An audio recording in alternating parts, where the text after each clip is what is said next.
রাজিম বিসমিল্লাহির রহমানির রহিম। কুল্লু নাফসিন যায়কাতুল মাউত। জন্মিলে সকল প্রাণীর একদিন মৃত্যুবরণ করতেই হবে। তাই সম্মানিত দেশবাসী, আমি জাহাঙ্গীর আলম আপনাদের কাছে বিশেষভাবে অনুরোধ করছি, আপনি একদিন তো সবাই মরতে হবেই। যেদিন আল্লাহ ডাক দেবেন ওই দিন সবাই যেতেই হবে, যার পরকালের কোনো ঠিক ঠিকানা নেই। যাক, আমি অন্ধ মানুষ, আমি আপনাদেরকে কিছু কথা বলবো। দয়া করে আমার এই ভিডিওটা সকল মুসলিম ভাই বোনকে দেখার সুযোগ করে দেবেন এবং কি সবাই লাইক কমেন্ট করে আমার পাশে থাকবেন।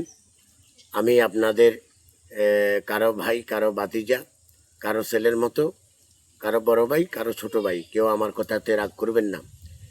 আমাদের বর্তমান দেশনেত্রী বেগম খালেদা জিয়া, 3বারের সাবেক প্রধানমন্ত্রী, খুবই অসুস্থ। আমি প্রায় 3-4টা গজল দিয়েছি, আল্লাহর কাছে ফরিয়াদ করেছি আল্লাহ যেন ওনাকে সুস্থ করে আমাদের মাঝে ফিরিয়ে আনেন। আল্লাহ যেন ওনাকে সুস্থতা দান করেন। আল্লাহ যদি ওনার নেক হায়াত থাকে, আল্লাহ যেন ওনাকে নেক হায়াত দান করেন। তো আমি আপনাদের কাছে বিশেষভাবে অনুরোধ করব, দল মত নির্বিশেষে আপনারা সবাই তাকে ভালোবেসে মন থেকে সবাই দোয়া করুন। যার তৌফিকে যতটুকু আছে তাকে আল্লাহ যেন সুস্থ করে দান খয়রাত বা মিলাদ মাহফিল, কোরআন খতম, যেভাবে পারেন আপনারা তার জন্য সবাই দোয়া করুন। কারণ আল্লাহর রাসূলের হাদিস, যিনি অসুস্থ ব্যক্তির জন্য দোয়া করবেন, আল্লাহ তার মনের আশাও পুরা করবেন। আর অসুস্থ ব্যক্তি যদি নেক হায়াত থাকে, আল্লাহ তাকে দোয়ার বরকতে আল্লাহ মাফ করে দিতে পারেন। আর অসুস্থ ব্যক্তিকে দেখতে যাওয়া, অসুস্থ ব্যক্তির জন্য দোয়া করা, অবশ্যই এটা ভালো কাজ, এটা খারাপ কিছু নয়। তো আপনারা যারা যারা দেখে আসছেন, আমার পক্ষ থেকে আমি জানাচ্ছি ধন্যবাদ ও স্নেহ ভালোবাসা। আর যারা এখনও দেখতে যাননি, তাকে দেখে আসুন। পরিশেষে আল্লাহর কাছে তার জন্য দোয়া করুন। আল্লাহ যেন আপনাদের দশ এবং দেশের দোয়া এবং সহযোগিতায় আল্লাহ যেন তাকে সুস্থ করেন। এখন তার অবস্থা খুবই খারাপ। আপনারা অনেকে মিডিয়াতে দেখতেছেন, অনেকে দেখেছেন। তার এখন দল মত চিন্তা করে কোনো লাভ নেই। তার পরিশেষে সে তো একজন আল্লাহর বান্দি, সেও মানুষ হিসাবে তার অন্যায় অপরাধ হয়তো থাকতেও পারে। হয়তো কারো 10 জনের ভালো করতে গিয়ে একজনের খারাপ হতেই পারে। তাই বলে তার এই অসুস্থ সময় কেউ রাগ করে বসে থাকবেন না। আমি জাহাঙ্গীর আলম, আমি আমার মন থেকে দোয়া করছি আল্লাহ যেন ওনাকে সুস্থ করে দেন, আমাদের মাঝে ফিরিয়ে এনে আল্লাহ যেন দেশবাসীর সেবা করার তৌফিক দান করেন। আল্লাহর কাছে আপনারা সবাই যদি তার জন্য দোয়া করেন, মনে রাখবেন ওই দোয়া তার জন্য কবুল হওয়ার আগে আপনার জন্য কবুল হবে। তার জন্য কবুল হওয়ার আগে আল্লাহ আপনার জন্য কবুল করবেন। একজনকে আমি যদি আপনার জন্য দোয়া করি, আল্লাহ আপনার বালা মুসিবত যদি আমার দোয়া রসুল্লাহ দূর করে দেন, সাথে সাথে আমারটাও দূর করে দেবেন। তার জন্য সবাই দোয়া করবেন, আল্লাহ যেন তাকে সুস্থ করে দেন। আর যদি আল্লাহর যাই ভালো লাগে আল্লাহ তাই করবেন, তবে আপনারা দোয়া করে যাবেন। আল্লাহ যা করবেন তার উপরে তো আর আমাদের কারো হাত নেই। অবশ্যই আপনারা সবাই দোয়া করবেন। আর আমার এই ভিডিওটা বেশি বেশি করে শেয়ার, কমেন্ট, লাইক দিয়ে আমার পাশে থাকবেন। পাশাপাশি এক ভাই আরেক ভাইকে দেখার সুযোগ করে দেবেন। আর বিশেষ করে মোহাম্মদ ডাক্তার ইউনূস স্যারকে আমি বলতে চাই, যতই সমস্যা থাকুক, যতই রাজনৈতিক সমস্যা থাকুক, কিন্তু তিনি তো তার মাকে দেখার অধিকার অবশ্যই আছে। আমি আপনার কাছে বিশেষভাবে অনুরোধ করতে চাই, ডাক্তার ইউনূস স্যার, আপনি ওনার মায়ের কাছে আসার জন্য একটু সুযোগ করে দিন। নির্বাচনের আগে আসুক না আসুক এটা হলো পরের ব্যাপার, কিন্তু এখন তার মা অসুস্থ। দেশবাসী সবাই চাইতেছে তারেক রহমান সাহেব দেশে ফিরে আসুক। আর আমার এই ভিডিওটা যদি তারেক রহমান সাহেবের কাছে যায়, বা উনি কালকে যে স্ট্যাটাস দিয়েছেন ফেসবুকে, এই স্ট্যাটাস দিয়েছেন কী জন্য দিয়েছেন, আশা করি অনেক যাকে উদ্দেশ্য করে বা যার জন্য দিয়েছেন অবশ্যই আপনারা বুঝতে পারছেন। আপনারা তো আর আমার মতো বোকা নয়।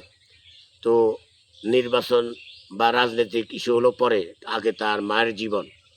একটা মায়ের সামনে যদি একটা ছেলে না থাকে, আর একটা ছেলের সামনে একটা যদি মায় না থাকে এই মুমূর্ষ অবস্থায়, তাহলে তাদের মনের ব্যাপার স্যাপার যে কী হতে পারে, একজন ছেলেই বুঝবেন এই ব্যাপারটা, আবার একজন মাও বুঝবেন এই ব্যাপারটা।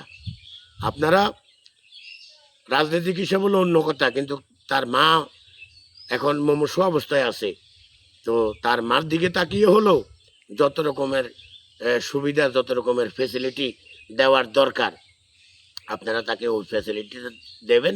আর আশা করি তারেক রহমান সাহেব, আপনি যদি আমার ভিডিওটা পেয়ে থাকেন, প্লিজ রাজনীতি চিন্তা না করে, আপনার মায়ের কথা চিন্তা করে, আপনাকে যারা আসতে দিচ্ছেন না, বা যারা আপনি যে কথা বলেছেন যে আপনার একার সিদ্ধান্ত নয়, যারা এই সিদ্ধান্তটা দেবেন, আমি মনে করি তারা মানুষ, তারা অন্য কিছু না, তারা অবশ্যই আপনার মনের ব্যথাটা বুঝবেন। আমি বাইরা যারা তাকে আসতে দিচ্ছেন না, বা মনে করেন রাজনৈতিক সিস্টেম ধরে রাখতেছেন, প্লিজ ভাই দয়া করে ওনাকে আসতে দেন, ওনার মাকে একটু দেখার সুযোগ করে দেন। ওনার মা বাঁচা মরা আল্লাহর হাতে, কিন্তু ছেলেটা তখন একটু দেখে যেতে পারবে, আর ছেলেও মাকে একটু দেখে যেতে পারবে। প্লিজ আমার কথায় কেউ মনে কষ্ট নেবেন না, আমি আমার দিক থেকে বলছি। আর এক শ্রেণীর ভাইয়েরা আছেন, তার বেগম খালেদা জিয়া অসুস্থ, বা তারেক রহমান দেশে আসতে পারতেছে না, ওইটা নিয়ে অনেক কিছু তুলে ধরতেছেন। আসলে কি ভাই, আপনাদের বিবেক বলতে কিছু নাই? আপনাদের বিবেক বলতে কিছু নাই? অতীতে কি হয়েছে, এখন একজন মানুষের মুমূর্ষু অবস্থায় ওনার লাশ সময় আপনারা বিভিন্ন রকমের কথাবার্তা অনলাইনে ছেড়ে দিচ্ছেন। আপনাদের বিবেকে কি কুত্তা কামড়াইছে? আপনাদের বিবেক কোথায় গেছে ভাই? আপনারা 16 বছর আগে, 10 বছর আগে, 5 বছর আগে যাই হয়েছে ওইটা এখনো অনলাইনে ছাড়তেছেন যেন উনি দেশে না ঢুকতে পারেন। একটা কথা খেয়াল রাখবেন, আপনি যদি একজনকে একটা থাপ্পড় দিতে যান, আপনি 10টা থাপ্পড় খাবেন যদি ওই ওই কাজটা ওই ব্যক্তি না করে। আর আপনি তো একটা কুকুরের পরিচয় দিলেন, তার এই সময় তার দেশে আসার জন্য সহযোগিতা না করে আপনারা তার অতীতে কি করেছে ওইগুলো আপনারা অনলাইনে ছাড়তেছেন। আপনাদের বিভাগে কুত্তায় মতে কুত্তায় পেশাব করছে ভাই, আপনাদের বিভাগে কুত্তায় পেশাব করছে। আপনারা আমারে যদি কিছু করতে পারেন করে দেখাইয়েন, যদি কিছু করার ক্ষমতা থাকে আপনারা করে দেখাইয়েন। আপনারা আসলে মানুষ না, আপনারা জানোয়ার।